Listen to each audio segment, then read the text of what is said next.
Well, thank you very much for staying with us. You're watching Amka Kenya right here on K24 TV. Let me throw it over to Ruth Kinyanjui because my colleague Tony had asked about these contributions, these donations in churches and all that. Remember, President William Ruto promised.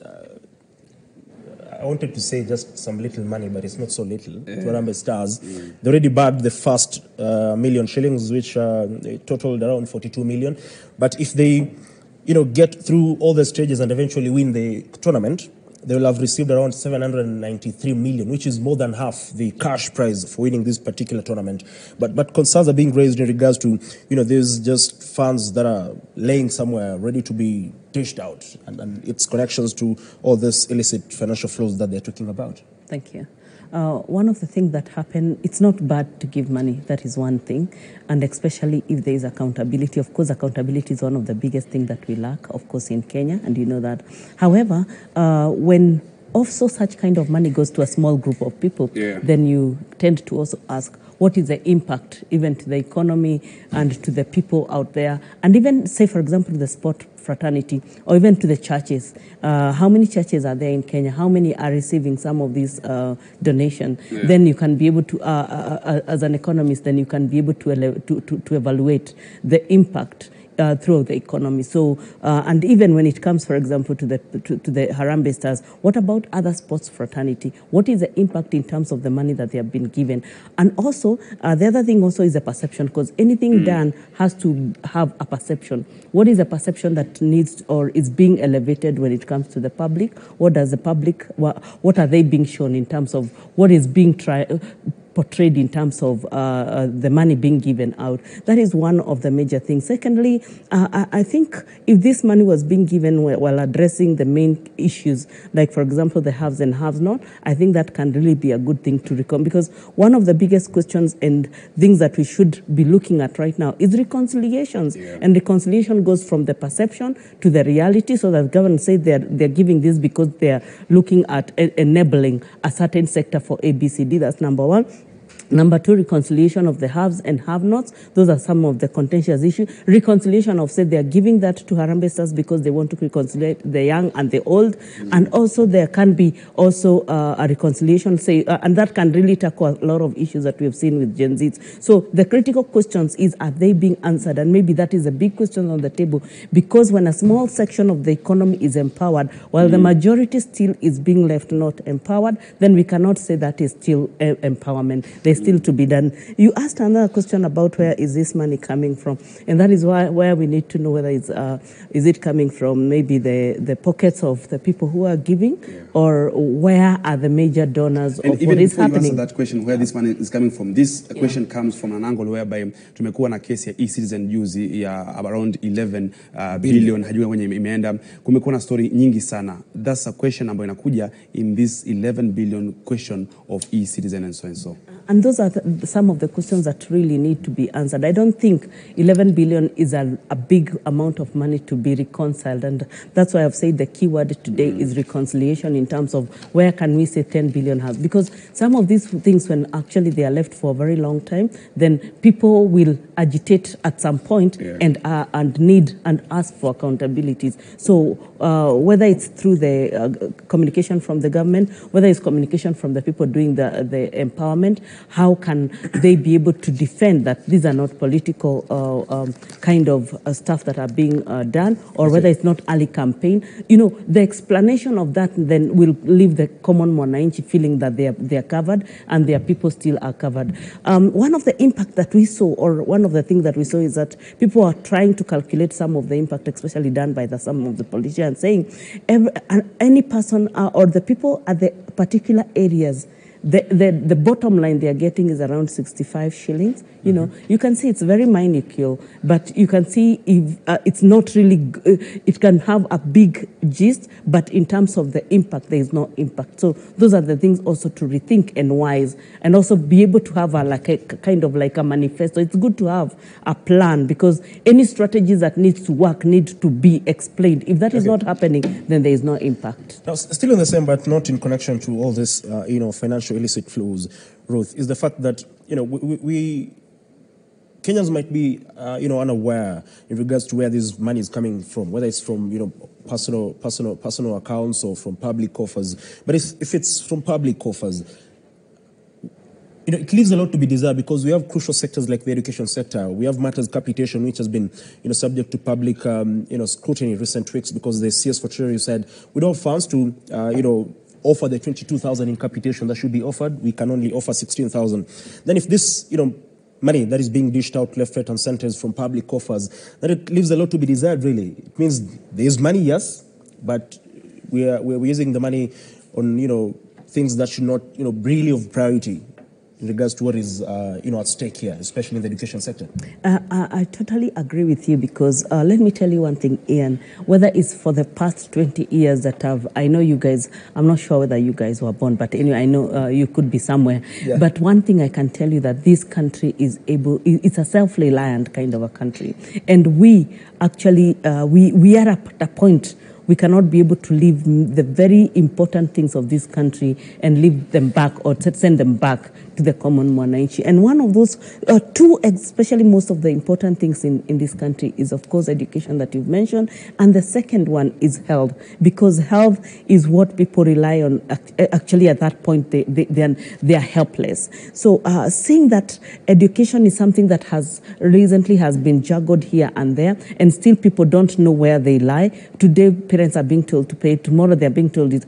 Nothing is really, we cannot be able to tell whether this is right or wrong. Secondly, if you look at SHA, today SHA is working. There's a section of people saying that it's not working. Why can't those two systems be outlined in a way that there can be a flow, especially because they're the ones that affect largely the entire sector. And also the fact that they affect largely the generations of this country. These are the future people of this country. Because the reason why you see the Gen Z we have is because the education system that was there a few years ago, especially the free education, has empowered majority of those. The impact of it we can be able to see now. But if money is not able to be allocated to the right center, we'll see that impact in a few years to come. And the biggest question here, Ian, will those impact bring back this country from wherever it is, whether it is regionally or from an Africa or global perspective, or are they going to push forward? Maybe the government needs to show, and another keyword today is accountability, transparency.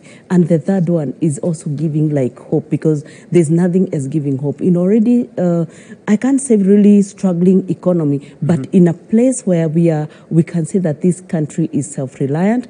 I think let us not sexualize or, put empowerment to section and section of Kenyan areas, because that can only be done to a very few people. Okay, fair enough. I want us to turn to page 5 now.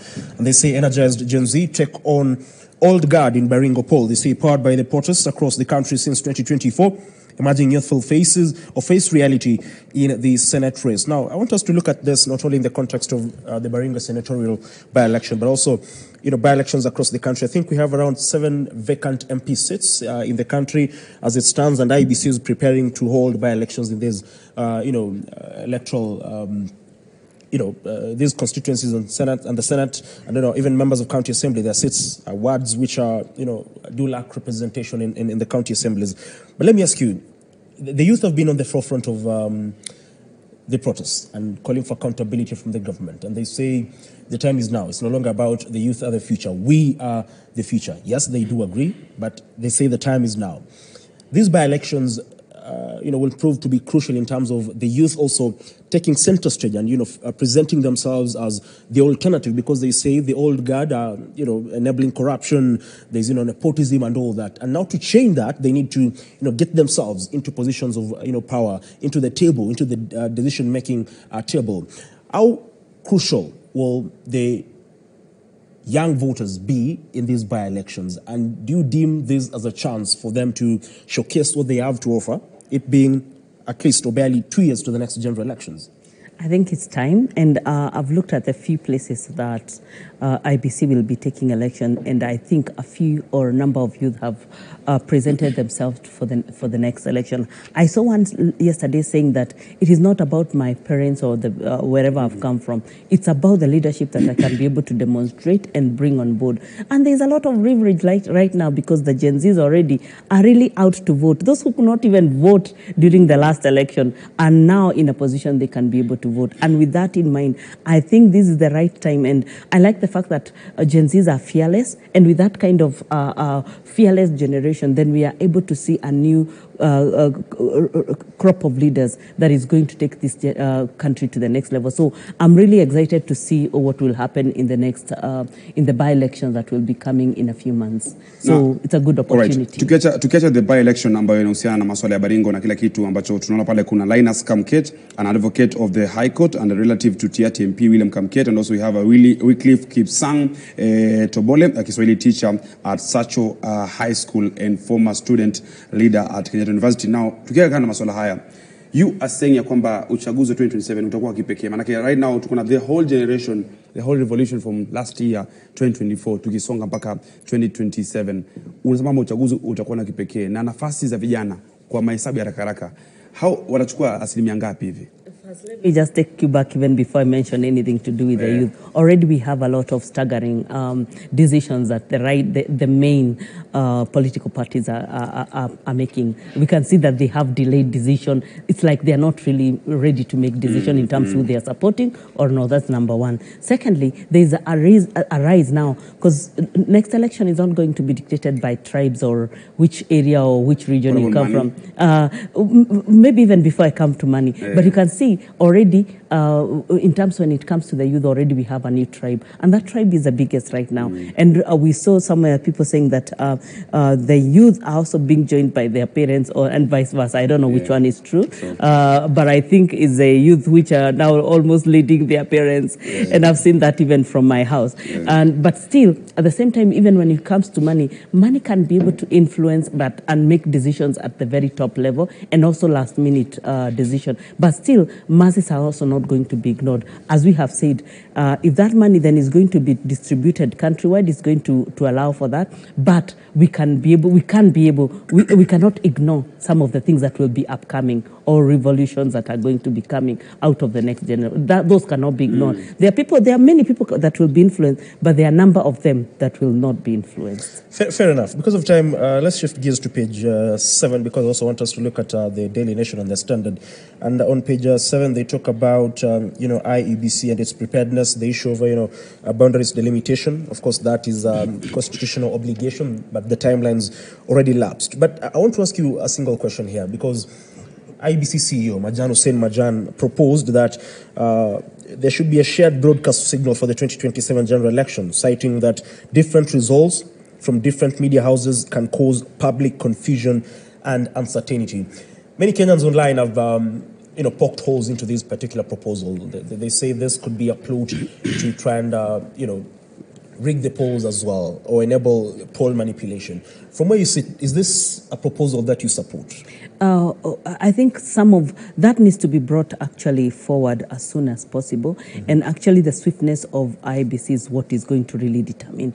Media can also not, there's no way media can be able to bring news that is not already there. It's upon what they are going to bring forward that is going also to be given out to the members of the public. Actually now the media, from where I stand then, media cannot be touched, or in terms of what they broadcast. There's obligation of that uniformity that can be sent out to all the media houses. That is number one. Number two, in terms of that being a point of leaguing, maybe not, because right now, if you can remember, even in the last general election, most of the elections are actually tied up at the polling stations. Yeah, so that might or will curb a lot of issues, but it also depends on the kind of campaign that we are going to be seeing in 2027. We do not know whether it's going to be very bullish, aggressive, or it's going to be very calm, and the kind of campaign that is going to be out there will determine. And of course, I don't see it being are very, very, it's going to be rough because this will be a point of where the old will be fighting against or will be against the young, and no one at that point will be willing to be left behind. So it's an area that really needs to move with a lot of swiftness. Right. Na mzamaji, this morning before even crossover the magazine mengine ambayo there is relation na pia standard, naomba nikuplug na page 18 of this amazing newspaper that is People Daily. Na page 18 wanaongelea how TikTok discover Kenya's hidden gems. Now, because weekend in Africa, tomorrow in a Friday, you are planning maybe to go somewhere with your partner, with your friend, with your sister, uncle, and so on. So this morning we shall be plugging you with Kenya's hidden gems. Now, in that page 18 and page 19 of People Daily, wameangazia baadhi ya maeneo ambayo kupitia TikTok, all right, tumeweza kuona maeneo ambayo you can visit. Wame highlight story na waterfalls in Tigoni, wameangazia Twin Rivers Resort in Tigoni, wameongelea Ragia Falls, wameangazia La Cascada. Hey, bonge la jina, all right? Lakini pia wameangazia masuala mengine sana ya those areas that you can visit this weekend, and just because weekend siku yetu kwa nyumba, just make sure you grab your copy this morning at People Daily. Alafu head over to page 18 and page 19, just read on how you can go and enjoy those places, because through TikTok we have discovered Kenya's hidden gems through TikTok lenses. Now from page 18 kuna story nimeona hapa, lakini pia watu wa sporti watatuambia vizuri baadaye. Page 37 of People Daily, katika masuala ya sporti, kuna story ambayo imekuwa highlighted ya mwanadada kwa jina Margaret, ambaye ni one of the ladies wameandikisha historia katika upande wa Kenya's women's golf. Now, hole in one heart of Nakuru's lady, Captain Mutwasi. Page 37 of People Daily, Margaret has made history on course as she writes the script for Kenya's women's golf. Mzamaji, watu wa sporti, I will be coming here at 9 kutuambia more about this history from this lady. And let me just hear from you this morning. Have you ever tried golf? Yes. You do? Yes. Amazing. Yeah. What's the best part about golf? I think walking. Yeah. Yeah. And also the swing. All right. Yeah. Is it really, they say golf is a rich man's game. Is it really true, or do we need to demystify that notion? Lazima ukuwe na pesa before you vet yourself. I mean, we get to upanda golf. Not really. Yeah. It's about the interest. Okay. Remember, whatever your interest is, then you'll invest. I think one of the things that people have always said is because of joining the clubs. Well, but right now the clubs are you can join at whatever level. They say the equipments are very costly. Not really. Yeah. Actually, there is you can be able even to lease. You can even borrow a friend if you're really interested. With 2,000 you can get kofia white, shirt polo white, na shirt white, and then everything goes on. Yes. From there now we get classes pole. They say kadi. Not really. Actually, kadi are also expensive because they earn less than 1,000 bob. Well, game, so.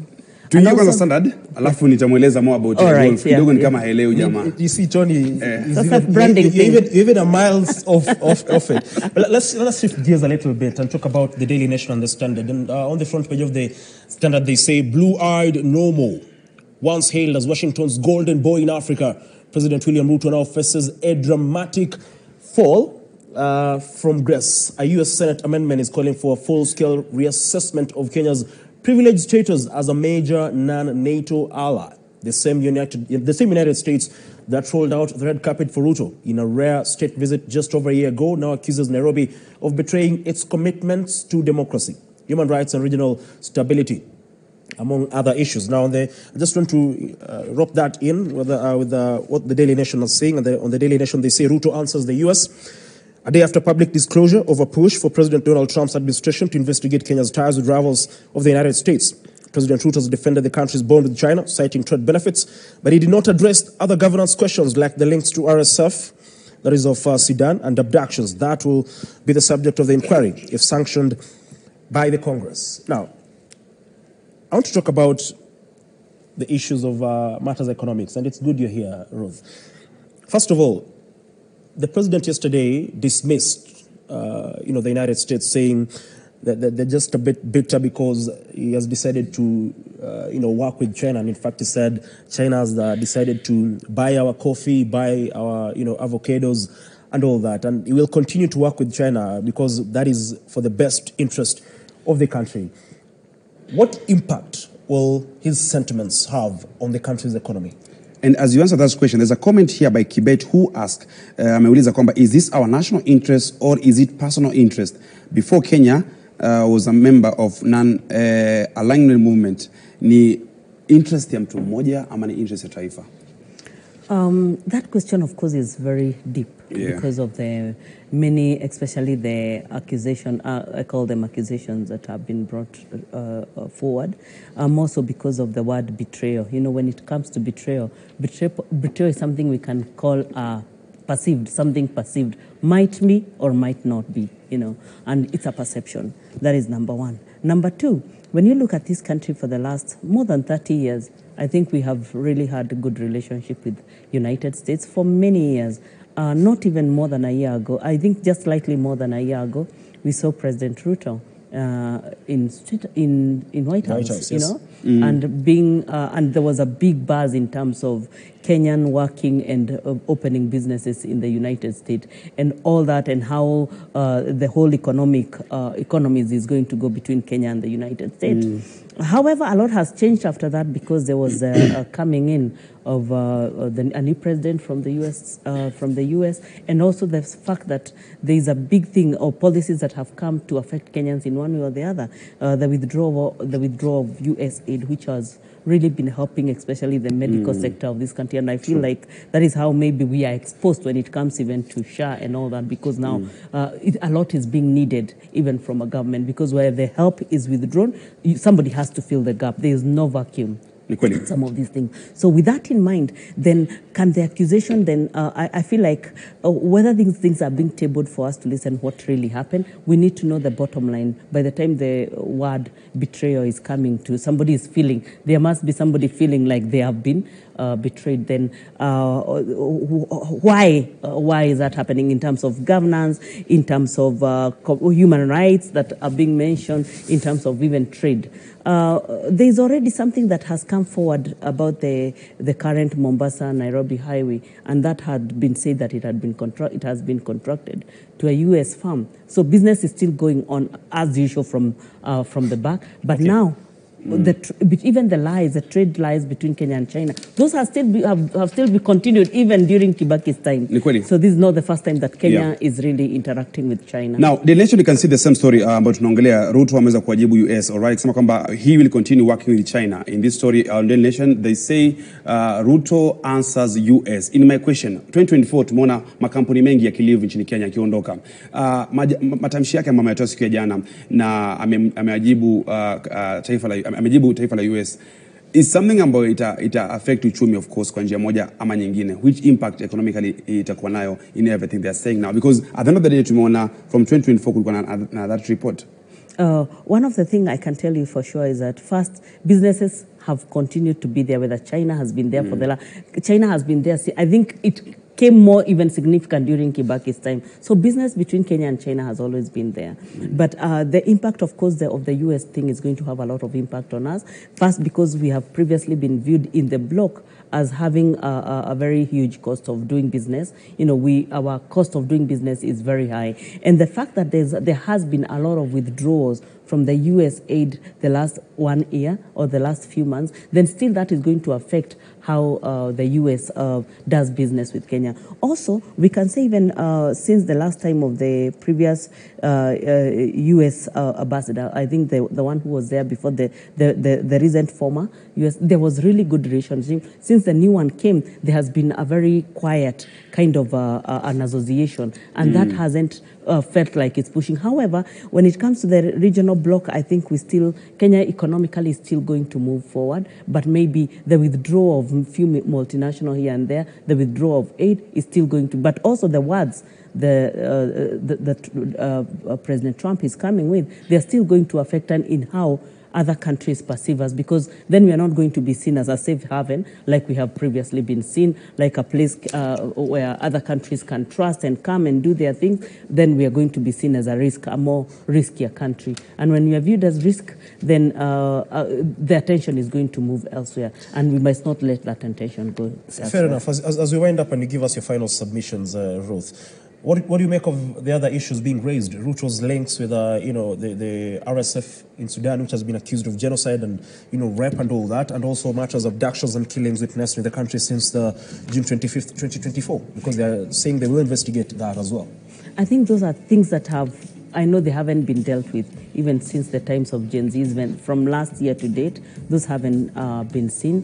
The other thing also you can see, it's like the opposition also is still pushing that card. So the sooner, and I remember when the leaders of the movement came here last year, there was a lot of talk, but still there was no accountability. So it's the accountability that come forward, and maybe that are going to come out of this investigation that are going to lay us bare where we lie. And my prayer is that